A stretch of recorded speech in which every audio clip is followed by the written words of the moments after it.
ஸ்ரீ குரவே நமஹ. நம்ம இந்த பதிவுல குரு பெயர்ச்சி பலனாக துலாம் ராசியை பத்தி பேச இருக்கிறோம்.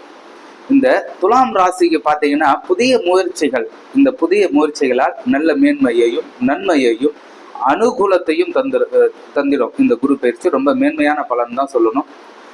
புகழ் கீர்த்தி, இந்த புகழும் கீர்த்தியும் செல்வாக்கும் நல்ல பலன்களை உங்களுக்கு தரும். செல்வாக்கு மேம்படும், சமுதாயத்தில் செல்வாக்கு, நல்ல கீர்த்தி, வெளிநாடு பயணம், வெளிநாடு தொடர்பினால் இவர்களுக்கு நல்ல லாபம், நன்மை, மேன்மை ஏற்படும். இந்த பதிவு உங்களுக்கு பிடிச்சிருந்ததுன்னா சப்ஸ்கிரைப் பண்ணிட்டு லைக் கொடுத்துட்டு ஷேர் பண்ணுங்க. குரு கடாட்ச சித்திரஸ்து.